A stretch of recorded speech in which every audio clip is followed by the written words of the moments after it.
para a gente entender aí o que foi divulgado ontem, as diferenças com os números de hoje sobre o mercado de trabalho, esses impactos na Bolsa, o que a gente pode esperar. Eu convido para essa conversa o Will Castro Alves, que é estrategista-chefe da Avenue e também um notável aqui do Times Brasil, licenciado exclusivo CNBC.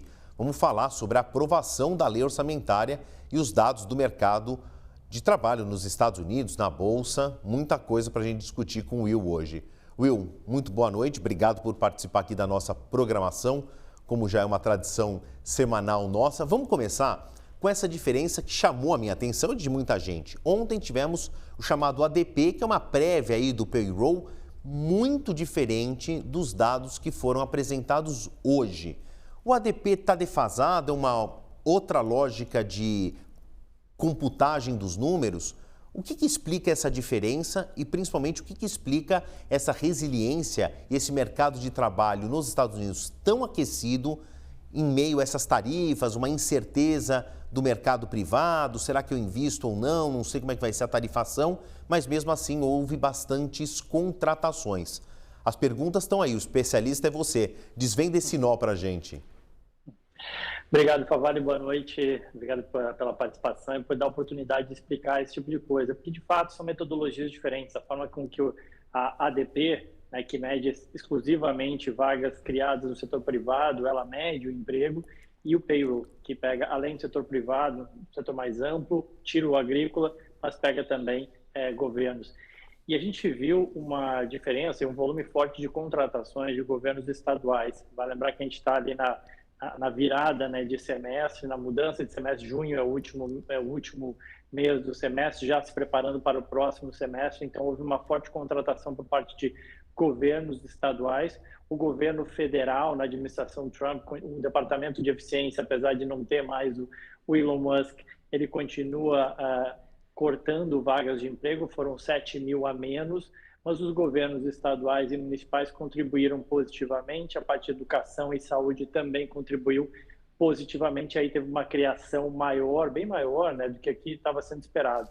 Agora, no frigir dos ovos, eu acho que assim, esse payroll ele não foi super forte, porque salários cresceram menos do que o esperado, taxa de desemprego caiu, mas é porque a taxa de participação também diminuiu, isso quer dizer que menos pessoas procurando emprego, e isso fez a taxa de desemprego cair. Mas, em geral, o que eu acho que fica é que a fotografia da economia americana ela é muito robusta, ela é muito sólida.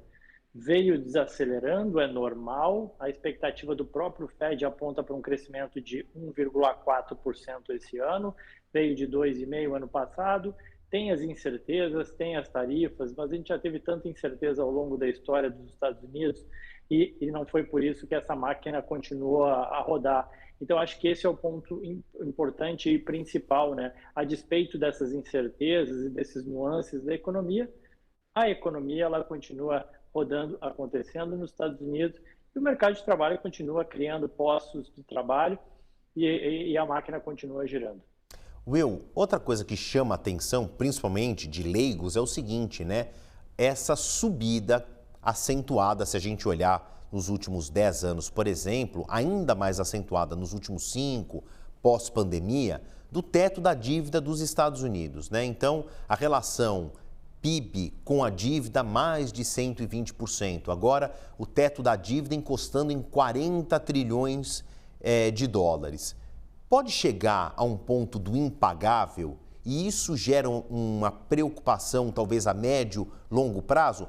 Não me parece, porque aqueles yield bonds, né, os títulos da dívida, que aqui no Brasil nós chamaríamos de tesouro direto, de mais longo prazo nos Estados Unidos, voltaram a ficar aquecidos. Parece aí contraditório, mas outro enigma que eu dou para você desvendar, por favor.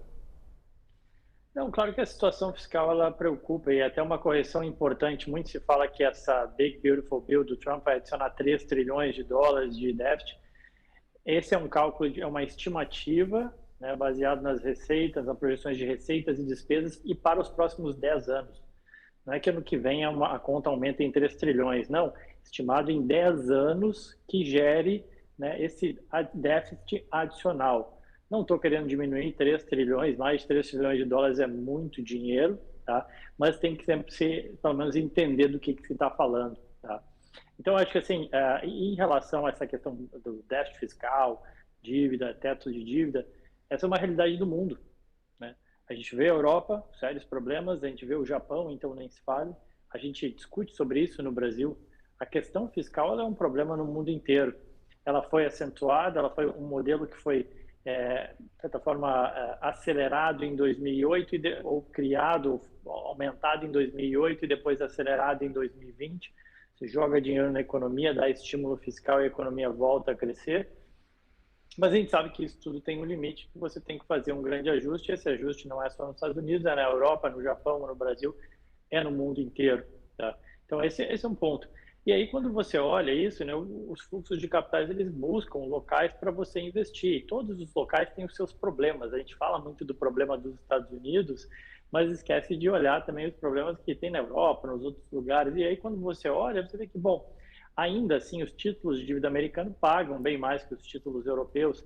Então, apesar de estar correndo risco de investir para os Estados Unidos, que tem uma situação fiscal que é melhor, inclusive, do que a Europa, mas que tem uma trajetória de dívida que preocupa, eu ainda assim estou sendo mais remunerado para investir num título de dívida americano. Quando eu invisto no título de brasileiro, é verdade, a taxa é alta, mas eu tenho o risco da moeda, do câmbio, investir em real, em contexto global, é um investimento tático, né, de curto prazo. Então, por isso, os Estados Unidos continuam atraindo capitais e por isso, inclusive, os yields dos títulos de dívida de 30 anos até deram uma recuada das máximas que tinham atingido aí há cerca de 30 dias atrás. E é um pouco daquilo que a gente sempre fala, né? Ou seja, você não tem tanta alternativa ao dólar e o dólar continua sendo a moeda de reserva de valor global. Agora, Will, que do dia 20 de janeiro, na posse do Trump, até agora, houve mais do que uma oscilação, uma queda nos índices da Bolsa, se a gente pegar aí principalmente o Dow Jones, o S&P 500. Já vimos uma subida de recuperação. Com a concretude do orçamento aprovado, amanhã no feriado vai ser sancionado e na segunda-feira passa a valer, então isso deve animar ali os investidores mais cautelosos. Pronto, já tenho uma solidez, já sei para onde olhar com mais concretude. Você enxerga essa previsão? Eu acho que o mercado já vinha antecipando um pouco isso, né, de que ia ser aprovado, que apesar dos pesares, depois de ter passado no Senado, né, que deveria ser sancionado pela Câmara, como foi, o receio que se tinha em relação às tarifas veio cada vez mais reduzindo, a expectativa de que no frigir dos ovos ou no final do dia a Casa Branca ela vai entrar em algum consenso, ela vai conversar, ela vai dar mais tempo para essas negociações acontecerem. E hoje mesmo foi anunciado um acordo aí com o Vietnã, por exemplo, né? Então essas coisas estão acontecendo. E eu acho que a gente fala muito desses assuntos, mas no paralelo tem uma coisa acontecendo que é a revolução da inteligência artificial. Você tem investimentos em data center nos Estados Unidos inteiro, ganhos de eficiência, empresas cada vez mais animadas com os ganhos de eficiência que podem ter, e ganho de eficiência acaba sendo lucratividade maior, e lucro é o que manda no preço da ação, né? Se o lucro sobe, as ações tendem a subir. Então, acho que é um pouco desse conjunto, né? Que se de fato você ficar olhando muito para essa questão das tarifas e tal, o governo Trump tem mais 3 anos e meio aí, né? Muita coisa pode mudar depois, inclusive, do governo Trump. Agora, esses investimentos que estão sendo feitos em inteligência artificial, essa revolução que está acontecendo, ela vai perdurar por muito mais tempo, né? Então, e quando você olha assim, quais são as empresas, enfim, e os setores que estão se beneficiando disso, os Estados Unidos estão na ponta, né? Então, acaba que, por isso, isso ajuda, né? Obviamente, retira um pouco essas incertezas, as tarifas que acalmaram, a Big Beautiful Bill, que agora foi aprovada, retira as incertezas e isso tem já ajudado a Bolsa Americana. Queria agradecer a conversa que eu tive com Will Castro Alves, estrategista-chefe da Avenue, conversa com a gente direto do sul dos Estados Unidos, conhece os Estados Unidos de dentro para fora, é um notável aqui do Times Brasil, licenciado exclusivo CNBC. Obrigado mais uma vez, Will. A gente já tem um encontro marcado na semana que vem. Até lá.